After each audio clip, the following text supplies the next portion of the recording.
Sabado na naman! At syempre, andito na naman ako para bigyan kayo ng mga ideya ng mga pwede nyo pagkakitaan. Masarap, malamig at kayang-kaya nyo basta't may sipag at tiyaga. At syempre, eto pa, limpak-limpak ang kita! Pampa-refresh sa panahong majenet. To the rescue ang Buko Lychee Sherbet. Noon, kumikita kami ng 20 to 25,000 a month. Pero ngayon, kaya na namin kumita ng 50 to 60,000. Iba raw ang linis ng nanay nyo, kaya kanino nyo ipagkakatiwala ang paglinis ng inyong bahay. E di sa kapwa Mamshi. Meron na kaming 4,000 customers. Nakapaglinis na kami ng more than 15,000 times. Ngayon, kumikita kami siguro ng mga 6 digit sa bawat buwan. Nasusweldohan naman namin yung aming mga empleyado. Nagkaka-bonus pa. Mga pritong produkto na hango mula sa pungko-pungko, putok-batok, patok na negosyo. Nung nilabas po namin yan, it was very overwhelming kasi dagsa po talaga ang mga tao. Ang kinikita po ng Uncle's Pungko-Pungko natin, nag-a-average po siya ng 15,000 daily. Susunod sa Pera Paraan. Dating nagtitinda ng dirty ice cream, asenso na sa iba't ibang klaseng ice cream. At call me Kaskasera. Taga-kaskas lang po ng yelo, ma'am sir. Good luck naman kung mapuno ko yung baso na Abangan, mamaya. Nakapunta ka na ba sa turo-turo na puro prito? Putok-batok at pasok sa bulsa. Heto ang kainang para sa ating lahat.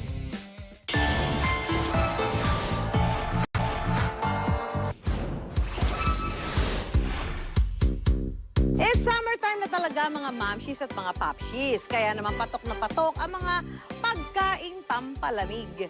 Ngayong umaga, baka maging todo na ang ilo ng ngipin sa hatid naming Sherbet. Huwag na kayo magtaka kung bakit may bloke ng yelo sa harap ko. Alam nyo na yan, it's challenge time again. In 1 minute, kailangan ko magkaskas ng yelo para mapuno ang baso na to. Good luck naman kung mapuno in 1 minute yan, di ba? Let's do this. Alam mo, ito yung mga sinauna kasi, hindi nag-auso ngayon itong ganito eh. 1 minute, ang hirap magkaskas ng yelo, natutunaw sa init ng panahon. Dami-dami sinasabi. Paano makakakadkad yan yung akadana? Good luck naman kung mapuno ko yung baso na eh. Tara! Tara! Nakakalahati lang ako. Tingnan natin kung gaano ambitious kasi isang minuto. Ayan! Pag nilagyan mo, ayan na, best effort na yan. Hindi naka 1/4. May magkadkad ng yelo ha, mahirap. Oh, yan, okay na yan. Nakikita niyo ba ito mga mamshi? Ganito raw yung texture ng sherbet. Pero, mas pino pa raw rito. Mga mamshis at papshis, nakatikim na ba kayo ng sherbet? Hindi ito tulad sa sorbetes o dirty ice cream na kilala nating mga Pinoy. Kinaskas na yelo na kadalasang gawa sa fruit juices ang sherbet. Bet na bet nga dito sa Giginto, Bulacan ang sherbet na isa sa mga produkto ng Bea and Micos Ice Cream. Ito ang masirep na ice cream business na mag-asawang Ampol at Chris Pancho. Ang pangmalakas ng sherbet nila mayroong pint size na mabibili sa halagang 120 pesos. Half gallon na 370 pesos at 1 gallon na nabebenta nila ng 620 pesos. May lychee pops at nata jelly with cream na yan. Ang bet daw ng kanilang mga suki, ang Buko Lychee Sherbet na dinarayo pa raw ng mga taga-Karatig na bayan. Maliban sa sherbet, nagbebenta rin sila ng ice cream na may sari-saring flavors at take note, patok din ang mga ito sa kanilang mga customer. Lahat ng flavors na ginagawa natin, lahat ng ginagamit naming ingredients doon ay all natural. Hindi kami gumagamit ng chemicals or anything like extenders or preservatives. Mabibili ang mga flavored ice cream in half-gallon size sa halagang 320 pesos. At kung health conscious, meron din silang sugar-free ice cream. Ang ice cream business na ito, minana raw ni Ampol sa kanyang nanay. Sabi ko kasi sa misis ko na empleyado pala ako noon magnegosyo. Ituloy niya yung kagaya nung sa nanay niya na negosyo, yung ice cream. Nag-start siya around siguro 2011. Umpisa pala mga street vendor, yung mga cart na nakabike. Naglalako sila yung talagang literal na dirty ice cream na tinatawag. Pero naging mahina raw ang kita ng kanilang dirty ice cream business kaya naisipan nilang mag-upgrade. Taong 2016 nang i-revamp nilang mag-asawa ito upang mas makilala pa. Naglabas sila ng mahigit 100,000 pesos na puhunan para makasabay ang kanilang business sa kanilang mga kakumpetensya.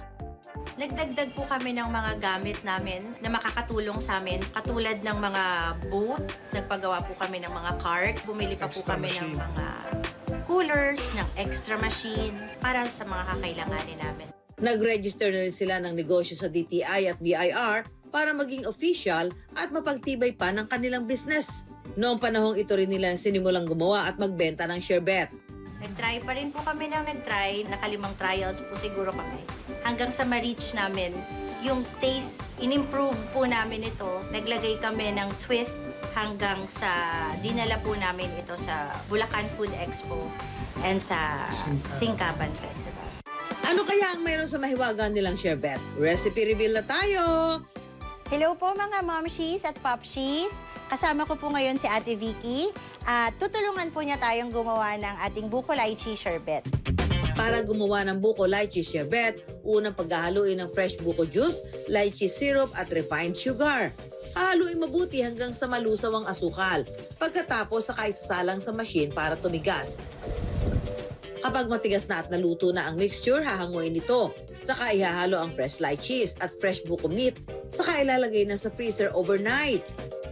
Ngayon na matigas na ang ating sherbet, ready na po para i-repack. At ito na po ang finished product ng ating buko lychee sherbet mula sa Bea and Micos.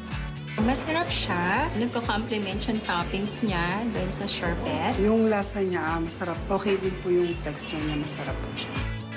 Huwag sa panlasa, ngayong sa Tagaraw. Kasabay ng pagsikat ng kanilang sherbet, ang pagkakaroon naman daw ng mga mapagpanggap.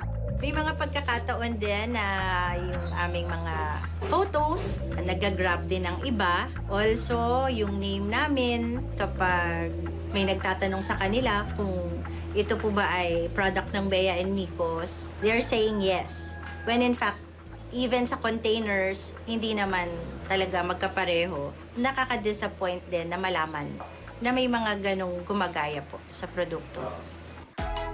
Pero dahil mas kilala at alam na raw ng kanilang mga suki ang tatak at lasa ng Bea and Micos, sila pa rin ang binibilhan. Kaya naman ang kanilang puhunan nabawi nila matapos ang 8 to 10 months. Sa unang taon daw nila, naranasan nilang kumita ng 50,000 kada buwan. Ginamit daw nila ito para makapagpundar pa ng ibang mga kasangkapan para mas lumaki pa ang kanilang negosyo. Pero ang tagumpay ng Bea and Micos Ice Cream, bigla raw naudlot ng magkapandemya.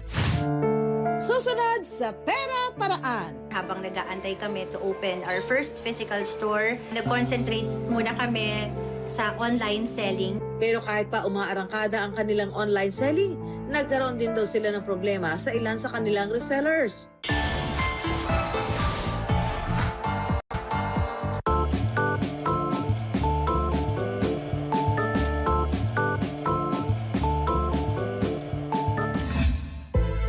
Ang tagumpay ng Bea and Micos Ice Cream, bigla raw naudlot ng magkapandemya. Naghahanda na raw silang magbukas ng isang shop noon. Bubukas dapat ng March yung store. Hindi siya natuloy dahil sa nangyaring lockdown. Habang nag-aantay kami to open our first physical store, nag-concentrate muna kami sa online selling hanggang sa nag-grow ito ng mga followers. From there, nagkaroon kami ng maraming customers na nagpapadeliver sa mga riders namin. Sa mga mami at mga papsi, ito daw ang sherbet. Tikman na natin ang sherbet. Sherbet. Lychee. Tingnan yung yellow. Yung yellow ang challenge dyan eh. Ang sarap, ang refreshing. Pinong-pino ang sherbet. Ano mo parang mas refreshing siya kasi hindi siya masyado matamis. May nata pa. Ito pala ang sherbet. Social pala to, no? Ay, ang sarap. Pagkailalim. Ito, mas good. Kaya mas gusto ko siya sa halo-halo kasi sa sago, hindi siya masyado matamis. Sarap. Pero kahit pa umaarangkada ang kanilang online selling, nagkaroon din daw sila ng problema sa ilan sa kanilang resellers.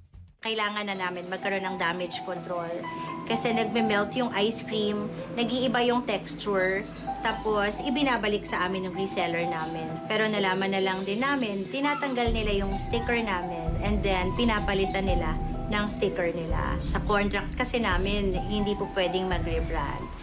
Para hindi na mangyari muli, itinigil na rin nila ang pagkakaroon ng reseller. Pagkatapos ng sunod-sunod na pagsubok, lalong lumaban sina Ampol at Chris dahil dito, mas lalo pang gumanda ang takbo ng negosyo nila. Noon, kumikita kami ng 20 to 25,000 a month. Pero ngayon, kaya na namin kumita ng 50 to 60,000. Depende pa din sa season. Sa mga kinita namin dito sa pag-ice cream, nakapagpundar kami ng ibang negosyo. Hindi kasi namin inuna ng asawa ko ang mga material na bagay. Instead, nag-divert kami into other business like agricultural, sa palaisdaan, sa pagpapalay. Sumubok kami ng iba't ibang negosyo. Sa ngayon, ang mga anak namin ay nasa private school, nakakasuporta kami sa pag-aaral nila, tuloy-tuloy, hanggang sa nakakapag-ipon na rin kami hanggang sa pagpapa-college nila. Beyond proud ang feeling ng mag-asawa dahil nakikita na nila ang bunga ng paghihirap nila. Mas masarap sa pakiramdam ngayon na nakikilala ka na. At halos karamihan ng mga customers namin online, turned out mga nagiging kaibigan na din namin. Masasabi kong kahit papano ay nakapag-establish na kami ng brand, lalong-lalo na dito sa Bulacan. Hindi na sikreto na ang pag-alok ng bago at napapanahong produkto ang magdadala sa atin ng asenso. Halimbawa na lang ang sherbet ng Bea and Nikos, basta't bago sa panlasa. Hindi ka lang pipilahan, dadayuhin ka pa. Susunod sa Pera Paraan. Mamshi Power ang mapapanood natin sa sunod nating negosyo. Kilalanin ng mga mamshi na magpapaganda sa inyong mga tahanan.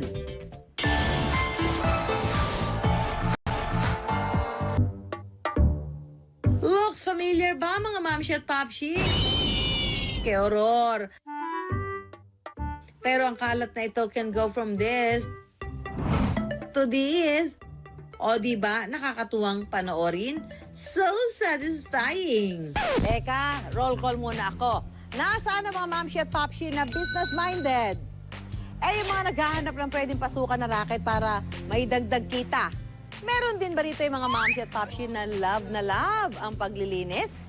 Kung isa kayo sa mga tinawag ko, aba, keep on watching. Dahil ang negosyong ibibida ko for today's video, kumikita sa paglilinis.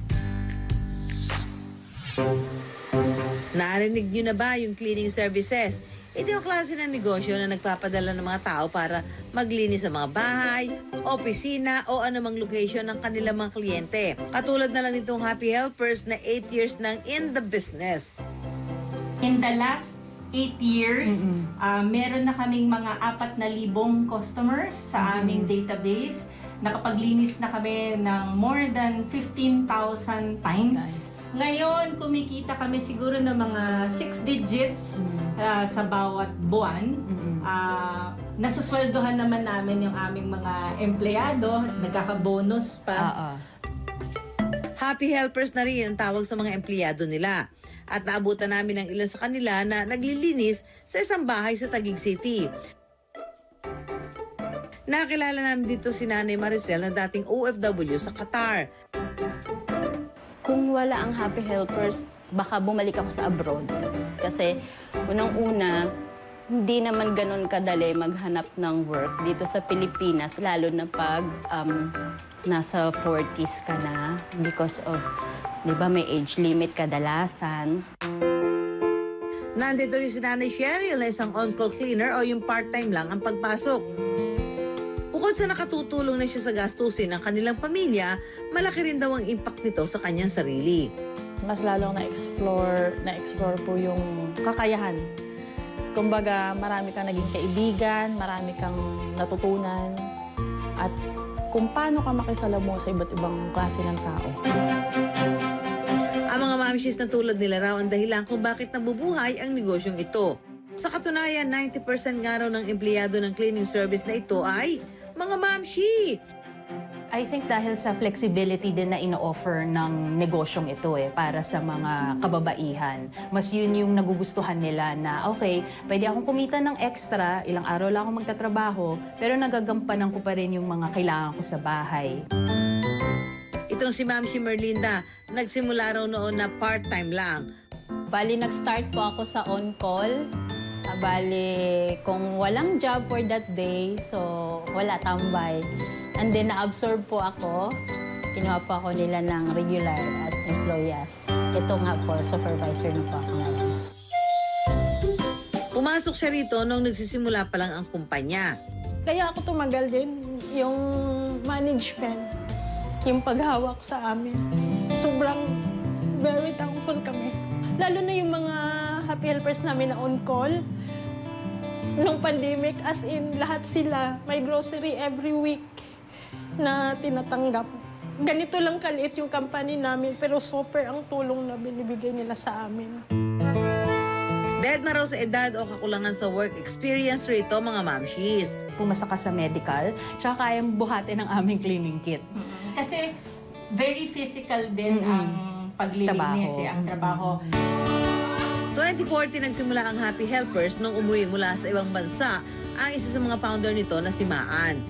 Nagtatanong ako sa mga kaibigan, kamag-anak, kung saan ako makakahanap ng pwedeng pumunta lang sa bahay ng mga 1 o 2 beses sa isang linggo. So, wala akong mahanap, kaya naisip namin na simulan yung Happy Helpers. Yun na nga, Gumawa na lang ng sariling negosyo.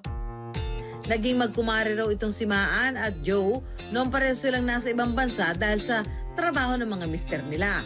Naisip ko na perfect na partner si Joe para sa Happy Helpers kasi nung nakatira kami sa London, siya talaga yung kasama kong mag-ayos ng bahay. Actually, nung manganganak ako sa una kong anak, sa kanya ako pinatlinis yung bahay kasi sabi ko gusto ko yung linis ng nanay ko. Yun yung linis ng nanay ko, yun yung alam kong hindi ako magkakasakit, walang dumi, walang germs, tsaka magaan lang at masarap sa pakiramdam. Nasa 100,000 pesos ang inilabas nilang puhunan noong 2014. Bumili kami ng 5 set ng cleaning kit. Oo. Bumili kami ng mga vacuum cleaner, Yung iba pa yung basahan. itsura ng basahan nun, iba pa yung lalagyan na una naming ginamit. Sa ngayon, marami na raw silang ibang kakompetensya na cleaning services. Pero ang isa raw sa kanilang bentahe ay ang pagkakaroon ng sariling cleaning solutions. At for today's video, gagamitin natin yan. Kakasama ko ngayon si Ma'am Merlina na isang happy helper at pakikitaan niya ako kung paano ba ang haplos, haplos ng isang happy helper. Ayan. Kaya ako kayo rin ay nai-stress na sa mga malulupit na dumi sa bahay tulad ng sakalan na ito. Eto na ang mga pwede niyong gawin, mga mamshi at papshi. Ito, since parang ang matagal na siya Na hindi nalinis. na nalinis, so tatanggalin natin siya. So kailangan natin siyang ibabad. Oo, overnight. Actually, overnight. Subukan na natin tutuloy ang shoot. Binabad ito sa tubig at saka nilagyan ng baking soda, suka, dishwashing liquid at all-purpose cleaner. Para naman sa mga tirang mantika, tanggalin muna ito gamit ang paper towel o dyaryo. Kasi pag ang ginamit mo dyan na yung basahan, naku! Kapag wala ng tirang mantika, budburan ito ng baking soda, all-purpose cleaner at suka. Nakatutulong ang mga ito para matunaw ang mga dumi at matanggal ang masansang na amoy. Matapos ang 3 to 5 minutes, pwede na itong punasan gamit ang towel o basahan. Pwede rin gumamit ng sponge para sa mga hard stains kung tawagin o yung mga dumi na ilang taon nang naipon. Yay! O yan mga mamshi at mga papshi bago na. Malinis na. Nagsimula ang kanilang negosyo sa 5 happy helpers. Pero ngayon, may mahigit 70 happy helpers na sa kanilang team. May sarili na rin silang opisina at stock room. Bongga! minsan di pa rin ako makapaniwala eh. Na minsan di ako makapaniwala, wow, ganito pala kinakita natin. O kaya di ako makapaniwala na ganito na tayo kalaki. Nandun din yung konting pressure na hindi talaga namin siya pwedeng pabayaan. Kailangan pa namin siyang palaguin. Nandun na tayo sa hindi na natin sinasabi, tigilan na natin to. Ngayon sinasabi na namin, paano pa ba natin to palalakihin? Hindi ba't napakagaan ang pakiramdam kapag malinis ang ginagalawan?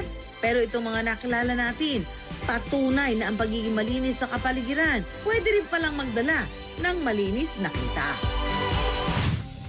Up next, nakapunta ka na ba sa turo-turo na puro prito? Putok-batok at pasok sa bulsa. Heto ang kainang para sa ating lahat.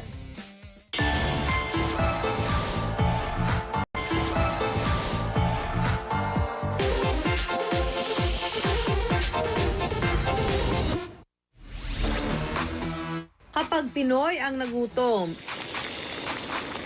isa sa mga patok ang iba't ibang klase ng mga putok-batok. Yan lang naman ang pambatong negosyo ni Christian. Ang mga pritong produkto hango sa ideya ng pungko-pungko sa Cebu, kung saan ang mga street food kakainin habang nakapungko o nakasquat. Madalas kasing nakaupo sa maliit na bangko ang mga kumakain rito. Pungko-pungko natin na nag-start po kasi last October lang. We launched the first 14 variety po, no? Cravings po talaga ng mga Pilipino. Pag sinabi po kasing prito, kahit ano po yan. Then we created different kinds of pungko-pungko fried na. Sa loob pa lang daw ng 8 buwan, tumatabo na ang kanyang mga produkto. Nung nilabas po namin yan, it was very overwhelming kasi dagsa po talaga ang mga tao. Ang kinikita po ng Uncle's Pungko-Pungko natin, nag-a-average po siya ng 15,000 daily. For the company owned po namin, existing po kami ng mga 15 branches. Then we have already around 50 branches na po tayo. Sa franchising po pala is isa sa pinakamataas na sistema ng pagninegosyo. Isa rin po siya sa paraan para gumawa ka ng sarili mong brand. Pero kung sa Cebu, dampot lang ng dampot hanggang sa mabusog. Sa pungko-pungko ni Christian, malakarinderya ang ganap. Turo rito, turo roon. Pero kung akala raw niya ay madali lang maghain ng pritong pagkain, doon siya nagkamali. Darating po talaga na nasa stage muna tayo ng trial and error for that. Yung trial and error na ginawa po namin doon is yung panlasa po, no? Yung crispiness, yung breading na nilagay namin doon, minsan sunog. Pag akala namin crispy yun, yung pala sunog na yun. Kaya nang mahuli na niya ang tamang timpla at pagluluto, not 1, not 2, kundi 14 na klase ng prito raw agad ang ibinida ni Christian. Bongga! Bata pa lang daw namulat na si Christian sa paghahanap buhay. 16 years old pa lang ako. Nagninegosyo na po ako ng pagkain. Street food din po. Mamamalengke ka ng alas 6 ng umaga, papasok ka ng eskwelahan, pag uwi mo ng eskwelahan, magtitinda ka hanggang alas 12 ng gabi. And that time po, kumikita na po ako ng 10,000 isang araw. Pero hindi ho ganun kadali. Sa kabila ng maagang pagsabak sa pagtatrabaho, may mga araw pa rin daw na sinusubok si Christian. Nagising na lang po ako, ma'am. 1,800 lang po yung benta. Pinakamababa po talaga namin, 1,000 na lang po. Dito na raw nagsimulang magpatong-patong ang iba pang mga problema. Mangungulekta na po yung may-ari nung pwesto, mga bills mo na, bayarin mo na. Bagsak po yung kalooban ko noon that time na yon. Una pong mawawalan ng trabaho ang tao natin, napakahirap po sa amin. Pero sa halip na huminto, nagsikap bumangon muli si Christian. Sinabayan daw niya ng diskarte ang kanyang pungko-pungko. Ang supply mula sa tumutumal na unang negosyo, ginamit niya para makagawa ng iba pang produkto. Halimbawa, meron kang existing na negosyo dyan na tumutumal, huwag mong tanggalin yung luma mong negosyo, dagdagan natin. Tiniyak din niya mura ang presyo ng kanyang mga produkto. Tayo lang po ang naglabas ng isang restaurant ngayon sa Pilipinas na mayroon pong 5 piso sa loob. Yung po yung lumpiang Shanghai. Pagka umabot ka naman ng 99 pesos, matitikman nyo yung natin, unlimited binalot rice. Pero syempre, mag-like and follow ka muna sa aming page. Nag-isip din ng mga gimmick si Christian para mas marami pa ang maabot ng kanilang produkto. Naglabas din po kami ng pungko-pungko box. We have small, medium, and large. Malaking bagay po yun na nakita namin na uso po ngayon ang handaan. It's a variety of Uncle's Pungko-Pungko po, no? So ito po, yung trailer truck natin, kumpleto na rin po doon lahat ng pagkain natin. Direct to consumer po. Kami po pupunta sa inyo. Sa ngayon, dahil sa taas ng demand, aabot na raw sa 20 to 30 kilos ng bawat raw ingredient ang hinahanda niya kada branch. Ang dating 2 kilo lang per day ang niluluto, ngayon bulto-bulto na. Kung namamroblema kayo kung anong mabibili ng 100 pesos nyo, eto, meron silang ino-offer na Pungko Meals. Ayan, gaya ng mga nasa harapan ko. Aba, akalain nyo to, oh. Meron ka ng, ito, para hindi ako nagkakamali, ito, hindi ako nagkakamali, 1 cup rice ito. Meron isang pirasong chicken wings, meron isang pirasong Shanghai, may isang beef meatballs, at saka liempong haba. Dinidighay ako dito, hindi ba ako tumitikin? Sa kanilang Pungko Meals, iba't ibang combination daw ang pwedeng matikman. Pero mga mamshi at papshi, kung pangmalakasan ang hanap, mukhang ito ang aking katapat. Okay, eto daw meron tayong Pungko box. Let's see kung ano nasa loob. Tcharan! Ayan, naku naman. Pamatay talaga ito. Ba? Marami-rami na ho ang kakain dito, di ba? Tikman na natin. Gusto ko yung calamari. Tikman natin yung kanyang calamari. Aba, malambot ha, in pair. Ang bango. Itong pungko-pungko na ito, may sulit na dahil 1,249. 12 naman yung pagsasalu-saluhan nyo. Pangbarkadahan ito! Nako, pwedeng-pwede. Mahirap man daw ang pagnenegosyo. May isang ala-ala raw si Christian na kanyang binabalik-balikan para di siya sumuko. Every time po na nagbibigay ng baon yung nanay ko, nakapila po kami. Ako po yung lagi nasa dulo. Pagdating po sa akin, ako po yung panlima. Mabigat po, gawa ng alam kong wala na pong pera ang nanay ko. Kaya ang palagi raw baon niya hanggang ngayon. Gusto mong papasukin yung malaking kita, papasukin mo muna yung maliit na kita. Hindi naman po ubig sabihin, lumaki ka na, malaki ka na. Kailangan po, nakaapak ka pa rin sa lupa. Yun po yung pinaka malaking, tinuro sa akin ng nanay ko. Tamang timing, sulit na produkto at hindi na uubos na diskarte. Dumating man ang panahon ng mga pagsubok, magiging susi ang mga ito para sa tuloy-tuloy na pagkamit ng bonggang asenso.